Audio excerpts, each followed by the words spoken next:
पहली हवाई अड्डा ओपनिंग किया गया। उसके बाद अभी सेवक से लेके रंफू तक का जो रेलवे है, उस रेलवे को पूरा करने के लिए आज पूरे काम किया जा रहा है। नेक्स्ट 2 to 3 इयर्स में एटलीस्ट सिक्किम में पहली बार रेलवे का कनेक्टिविटी रहेगा। सेवक से लेके रंफू तक जो रेलवे बन रहा है उसमें 45 किलोमीटर में से 40 किलोमीटर टनल और ब्रिजेस के तहत बन रहा है। इससे पहले नॉर्थ ईस्ट को कैसे देखा जाता था अध्यक्ष महोदय? सभी को पता है कि ये डिस्टर्ब एरिया बोला जाता था, यहाँ पे इंसर्जेंसी का एग्जाम्पल्स दिया जाता था। लेकिन एनडीए गवर्नमेंट बनने के बाद और मोदी जी के नेतृत्व आने के बाद आज नॉर्थ ईस्ट को ग्रोथ इंजन के रूप में देखा जा रहा है। नॉर्थ ईस्ट को डेवलपमेंटल मॉडल बनाने की कोशिश किया जा रहा है। सब कुछ साल पहले तक जब हम सिक्किम जाते थे और कई सारे दोस्त भारत से जब सिक्किम घूमने आते थे, तो सबसे बड़ा मुश्किलें हमारे कनेक्टिविटी में था और उस कनेक्टिविटी को कई दशकों तक इसको ठीक नहीं किया गया। सभापति महोदय, नरेंद्र मोदी जी के नेतृत्व के एनडीए सरकार आने के बाद विगत 10 साल में कई सारे कनेक्टिविटी के कई सारे हमें रिसोर्सेज दिए गए। जैसे पहली हवाई अड्डा ओपनिंग किया गया। उसके बाद अभी सेवक से लेके रंफू तक का जो रेलवे है, उस रेलवे को पूरा करने के लिए आज पूरे काम किया जा रहा है। नेक्स्ट 2 to 3 इयर्स में एटलीस्ट सिक्किम में पहली बार रेलवे का कनेक्टिविटी रहेगा। सेवक से लेके रंफू तक जो रेलवे बन रहा है उसमें 45 किलोमीटर में से 40 किलोमीटर टनल और ब्रिजेस के तहत बन रहा है और इससे आगे ले जाने की कर रहा है। इसलिए अध्यक्ष महोदय, आज मैं इस सदन के साथ एक उल्लेखनीय तथ्य साझा करना चाहता हूं, जो केवल संख्याओं की नहीं बल्कि सेवा की एक असाधारण यात्रा की कहानी कहते हैं। मोदी जी ने 7 अक्टूबर 2001 को गुजरात के मुख्यमंत्री के रूप में शपथ ली और तब से लेकर आज तक निरंतर शासन की बागडोर संभाले हुए हैं। सार्वजनिक जीवन में 8,931 दिनों के साथ पहले गुजरात के मुख्यमंत्री और अब प्रधानमंत्री के रूप में वो श्री पवन कुमार चामलिंग, जो हमारे स्टेट से थे, जो सबसे छोटा स्टेट था, उसका स्टेट में सबसे लंबा एक सरकार चला। उनके जो रिकॉर्ड 8,930 दिनों के रिकॉर्ड को पार कर स्वतंत्र भारत के सबसे लंबे समय तक सेवा करने वाले सरकार के प्रमुख बन गए हैं।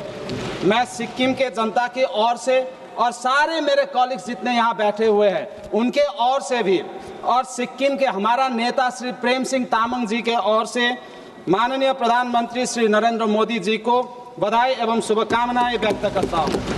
सभापति महोदय, जब एनडीए सरकार की बात आती है तो नॉर्थ ईस्ट का तो बात करना ही पड़ेगा। इससे पहले नॉर्थ ईस्ट को कैसे देखा जाता था अध्यक्ष महोदय? सभी को पता है कि ये डिस्टर्ब एरिया बोला जाता था, यहाँ पे इंसर्जेंसी का एग्जाम्पल्स दिया जाता था।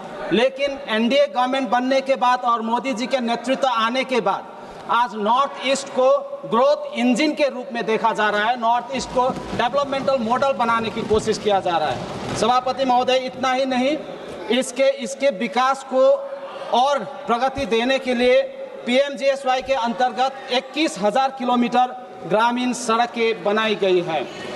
यही वास्तविक न्याय बड़े पैमाने पर देखभाल और प्रतिबद्धता के साथ देश के हर कोने में यही कहानी लिखी जा रही है। अध्यक्ष महोदय, मोदी जी स्वयं एक साधारण बैकग्राउंड से आते हैं। हमारी तरह जैसे हम गांव से यहाँ संसद तक आए, मोदी जी भी गरीबी से उठकर यहाँ तक पहुँचे। शायद इसीलिए उन्हें बिल्कुल पता है कि गरीबी क्या होता है और उनके एस्पिरेशंस, उनका ज़रूरतें क्या होते हैं, ये मोदी जी को बहुत ही अच्छे तरह से मालूम है। इसीलिए पीएम जनधन योजना के अंतर्गत 55 करोड़ से अधिक बैंक खाते खोले गए। पीएम आवास योजना के अंतर्गत लगभग 3 करोड़ पक्के मकान बनाए गए। आयुष्मान भारत के अंतर्गत 43 करोड़ आयुष्मान कार्ड जारी किए गए। जल जीवन मिशन के अंतर्गत हर घर के नल पर जल पहुंचाने का काम किया जा रहा है। मुद्रा योजना के अंतर्गत 57 करोड़ बिना जमानत के ऋण, जिसमें लगभग 40 लाख करोड़ वितरित किया गया। और अध्यक्ष महोदय, इसमें और भी इम्पोर्टेंट बात यह है कि जो मुद्रा योजना जो मुद्रा योजना दिया गया, इसमें से 68% वीमेन एंटरप्रेन्योर्स ने ये लोन लिया है और दिया गया है। सभापति महोदय, अध्यक्ष महोदय, मोदी जी की ये समावेशी भावना केवल आर्थिक सशक्तिकरण में नहीं है। मैं बहुत भाग्यशाली हूं अध्यक्ष महोदय, आपके नेतृत्व में इस लोअर हाउस में लोकसभा में बैठने का 2 बार मौका मिला और सिक्किम के जनता ने मुझे आशीर्वाद दिया, आज भी यहाँ आने का मौका मिला। तो जब हम संसद भवन में थे, जो अभी ओल्ड पार्लियामेंट हाउस जो है, संविधान सदन जो अभी बना है, जो पार्लियामेंट हाउस था, वहां से यहाँ आते वक्त हमारे माँ बेटियों को सशक्त करवाने के लिए और नेतृत्व में ले आने के लिए नारी शक्ति बंधन अधिनियम को पास करवाया और उसमें 33% आरक्षण सुनिश्चित किया। इसमें हमें भी वोट देने का मौका मिला और हम भी इस ऐतिहासिक जो मोदी जी ने अपना नेतृत्व में ये ऐतिहासिक जो एक्ट लाया, इसका हम भी हिस्सा बनने के मौका मिला। मोदी जी को हम बहुत बहुत धन्यवाद देते हैं। मोदी जी से पहले की सरकारें कई बात किया जाता था, वुमेन एम्पावरमेंट का बात किया गया, कई सारे बात किया गया, लेकिन बुनियादी चीजें जो रूरल एरियाज में होता है, इस विषय में भी ज्यादातर सोचा नहीं। सभापति महोदय, स्वच्छ भारत के अंतर्गत 12 करोड़ से अधिक शौचालय बनाए गए और गांव में हमने इसको खुद देखा है और इसका जो फायदा हुआ है, ये शायद बहुत सारे मेंबर्स इसको समझ नहीं पाएंगे, क्योंकि गांव में अगर जाएंगे तभी समझ पाएंगे। उज्ज्वला योजना के तहत 10 करोड़ से अधिक मुफ्त एलपीजी कनेक्शन देकर महिलाओं को जहरीली धुएं से मुक्त किया।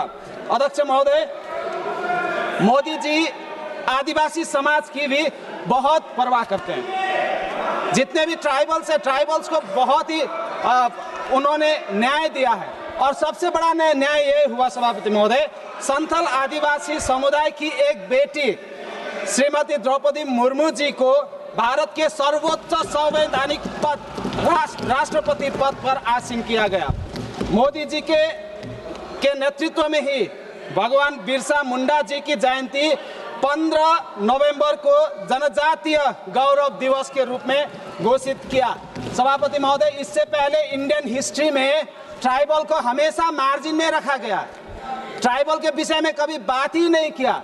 अभी जब ट्राइबल के विषय में बात हो रहा है सभापति महोदय, कई सारे ऐसे मेंबर्स होंगे जिसको ये अच्छा नहीं लगेगा, लेकिन ट्राइबल कम्युनिटी को पता है कि मोदी जी ने कितना काम किया है।